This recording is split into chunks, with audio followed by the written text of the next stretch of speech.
ತಾಯಿ ಅದೆಷ್ಟು ಮಕ್ಕಳಿಗೆ ಸನ್ಯಾಸ ದೀಕ್ಷೆ ಕೊಡಿಸಿಬಿಟ್ಟಳು. ಯಾವ ತಾಯಿಯೇ ಅದರ ಮಗನನ್ನು ಸನ್ಯಾಸಿಯಾಗಲು ಬಿಟ್ಟುಕೊಟ್ಟಾಳೇನು? ಆಗಿರುವಾಗ ಶ್ರೀಮಾತೆಯವರು ತಾವು ಅಷ್ಟೊಂದಾಗಿ ಪ್ರೀತಿಸುತ್ತಿದ್ದ ತಮ್ಮ ಮಕ್ಕಳಿಗೆ ಸನ್ಯಾಸ ಕೊಡಿಸಿದ್ದೊಂದು ಅದ್ಭುತವಲ್ಲವೇ? ಇದಕ್ಕೆ ಯಾರಾದರೂ ಹೇಳಬಹುದು, ಓ, ಅವರೇನು ಶ್ರೀಮಾತೆಯವರ ಸ್ವಂತ ಮಕ್ಕಳಲ್ಲವಲ್ಲ ಎಂದು. ಅಂದರೆ ಹಾಗಲ್ಲ. ತ್ಯಾಗದಿಂದಲೇ ಪರಮ ಸುಖ, ತ್ಯಾಗದಿಂದಲೇ ಅಮೃತತ್ವ ಪ್ರಾಪ್ತಿ ಎಂಬುದೇ ಅವರ ಬೋಧನೆ. ಅದೇ ಅವರ ನಿಶ್ಚಿತ ಅಭಿಮತ. ಆದ್ದರಿಂದ ಸಹಜವಾಗಿ ಅವರು ಸನ್ಯಾಸ ಜೀವನದ ಮಹಿಮೆಯನ್ನು, ಶ್ರೇಷ್ಠತೆಯನ್ನು ಎತ್ತಿ ಹಿಡಿಯುತ್ತಿದ್ದರು. ಆದರೆ ಸನ್ಯಾಸಿವೆಂಬುದು ಎಲ್ಲರಿಗೂ ಕೇಳಿಸಿದ್ದಲ್ಲ. ಶ್ರೀಮಾತೆಯವರಿಗೆ ಈಗ ನಮ್ಮಂಥ ಸಾಮಾನ್ಯ ತಾಯಂದರಿಗೆ ಸನ್ಯಾಸ ಆಗ್ತಾರೆ, ಮಗ ಆಗ್ಲಲ್ಲ ಆಶ್ರಮಕ್ಕೆ ಹೋಗ್ತಾರಂದ್ರೆ ಮಾತ್ರ ಸಾಧ್ಯ ಎನ್ನುವುದು ಅವರಿಗೆ ತಿಳಿದಿತ್ತು.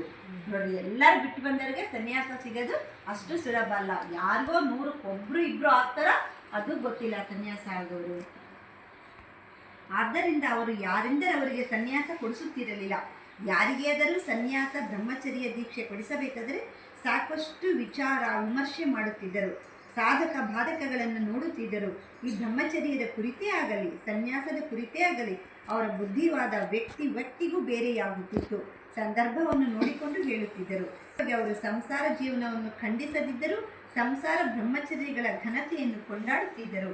ಒಮ್ಮೆ ಅವರು ಕೆಲವು ಸನ್ಯಾಸಿ ಶಿಷ್ಯರ ಹತ್ತಿರ ಹೇಳುತ್ತಾರೆ, ನೋಡಿ, ಗೃಹಸ್ಥರ ಪಾಡನ್ನು ನೀವುಗಳೆಲ್ಲ ತ್ಯಾಗ ಮಾಡಿ ಬಂದಿದ್ದರಿಂದ ಈಗ ಆರಾಮವಾಗಿರಬಹುದು, ರಾತ್ರಿ ನಿಶ್ಚಿಂತೆಯಾಗಿ ನಿದ್ರೆ ಮಾಡಬಹುದು ಎಂದು.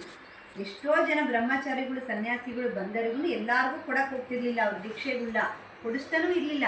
ಎಲ್ಲ ಅವರು ಬ್ಯಾಕ್ಗ್ರೌಂಡ್ ಎಲ್ಲ ವಿಚಾರಿಸ್ತಿದ್ರು, ನಿಮ್ಮದು ಹೆಂಗೆ. ಅವ್ರ ಹತ್ರ ಕೇಳಿದ್ರು ಅವ್ರು ಹೇಳೋ ಪರಿಸ್ಥಿತಿ ಇಲ್ಲ.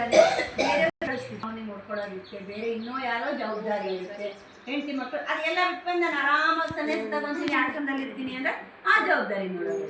ಅದಕ್ಕೆ